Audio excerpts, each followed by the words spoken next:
സുഹൃത്തിനൊപ്പം cinema കണ്ടു മടങ്ങുമ്പോൾ ticket ഒന്നിന് 10 രൂപ നൽകിയാൽ മതി എന്ന വാഗ്ദാനത്തിലാണ് ബസ്സിൽ ഇരുവരും കയറുന്നത്.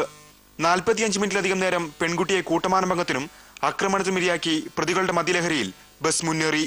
പിന്നീട് ഇരുവരെയും വിവസ്ത്രരാക്കി നിരത്തിലെറിഞ്ഞു. തുടർന്ന് സഫ്ദർജംഗ് ആശുപത്രിയിലെ തീവ്രപരിചരണ വിഭാഗത്തിൽ ചികിത്സ. ഒന്നിനു പുറകെ ഒന്നായി ശസ്ത്രക്രിയകൾ. അക്രമികൾ പെൺകുട്ടിയുടെ ജനനേന്ദ്രിയത്തിലൂടെ ഇരുമ്പുവടി കയറ്റി. പുറത്തെടുത്തപ്പോൾ കുടൽമാല ഇരുമ്പുവടിക്കൊപ്പം പുറത്തു വന്നു. ഇതിനിടെ മുഖ്യപ്രതി രാംസിംഗ് ഉൾപ്പെടെ 6 പേരും പോലീസ് വലയിലായി. തന്നെ തൂക്കിക്കൊള്ളണമെന്ന് കോടതിയിൽ പ്രതികളിൽ ഒരാളായ വിനയ് ശർമ്മയുടെ കുറ്റസമ്മതം. വീഴ്ച പറ്റിയതിന് 4 പോലീസ് ഉദ്യോഗസ്ഥർ സസ്പെൻഷനിലുമായി. വിഷയം പാർലമെന്റിനെയും പ്രക്ഷുബ്ധമാക്കി. വധശിക്ഷ നൽകണമെന്ന് നേതാക്കൾ. പെൺകുട്ടിക്ക് നീതി ലഭിക്കണമെന്നും പ്രതികൾക്ക് ശിക്ഷ ഉറപ്പാക്കണമെന്ന് ആവശ്യപ്പെട്ട് വിദ്യാർത്ഥികളും യുവജനങ്ങളും തെരുവിലിറങ്ങി.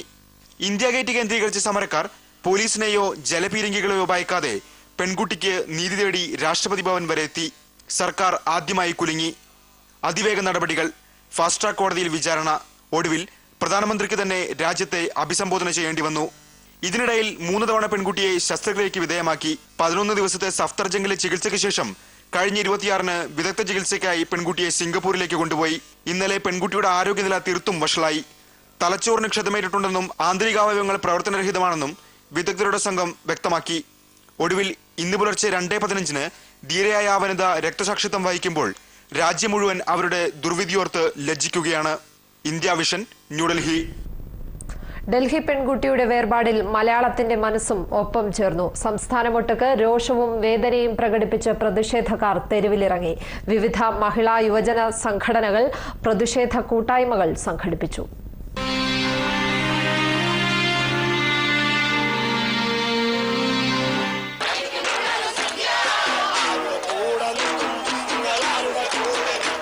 ഡൽഹിയിൽ കൂട്ടമാനഭംഗത്തിനിരയായ പെൺകുട്ടിയുടെ രക്തസാക്ഷിത്വത്തിനെതിരെയുള്ള പ്രതിഷേധം കോഴിക്കോടും ആളിക്കത്തി.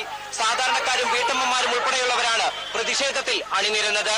ഇനിയെങ്കിലും ഇനിയുള്ള അമ്മ പെങ്ങന്മാർക്ക് പോലും കൊച്ചുമക്കൾക്കും പിഞ്ചു കുഞ്ഞുങ്ങൾക്ക് വരെ ഇനിയൊരു സ്വാതന്ത്ര്യം കിട്ടണം.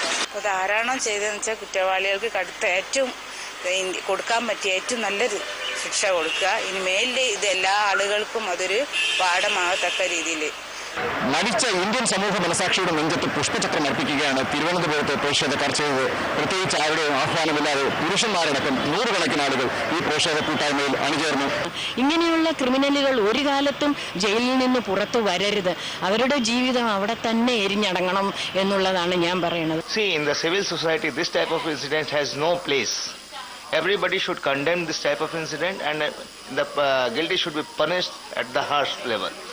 നിയമങ്ങൾ കുറേ കൂടി സ്ട്രിക്റ്റ് ആക്കണം. വളരെ കാരണം ഇങ്ങനെയുള്ള ഒരു 5% അല്ലെങ്കിൽ 2% ഇത്തരത്തിലുള്ള ക്രിമിനൽസ് ലോകത്തിലുണ്ടാവും. പക്ഷെ നമ്മുടെ നാട്ടിൽ നിയമങ്ങൾ സ്ട്രിക്റ്റ് അല്ല. തീർച്ചയായിട്ടും ഇതൊരു പാഠമാവട്ടെ. ഇനിയെങ്കിലും ഗവൺമെന്റിന്റെ കണ്ണു തുറക്കട്ടെ. ഡൽഹി പെൺകുട്ടിയുടെ ദുരനുഭവം ഏതു നിമിഷവും തങ്ങൾക്കോ തങ്ങളുടെ അമ്മ പെങ്ങന്മാർക്കോ ഉണ്ടാകാമെന്ന ആശങ്കയായിരുന്നു പ്രതിഷേധങ്ങളുടെ പൊതുസ്വരം. രോഷവും ദുഃഖവും പങ്കുവച്ചവർ ശക്തമായ നിയമനിർമ്മാണത്തിന്റെ അഭാവത്തിലേക്ക് കൂടിയാണ് വിരൽ ചൂണ്ടിയത്. സമൂഹത്തിന്റെ മനോഭാവ മാറ്റത്തിന് ഈ പ്രതിഷേധ സ്വരങ്ങൾ മൂലം കഴിഞ്ഞെങ്കിൽ. തിരുവനന്തപുരത്ത് നിന്ന് VS ശ്യാംലാലിനും കോഴിക്കോട് നിന്ന് MM രാഗേഷിനുമൊപ്പം Justina Thomas, Kochi, India vision.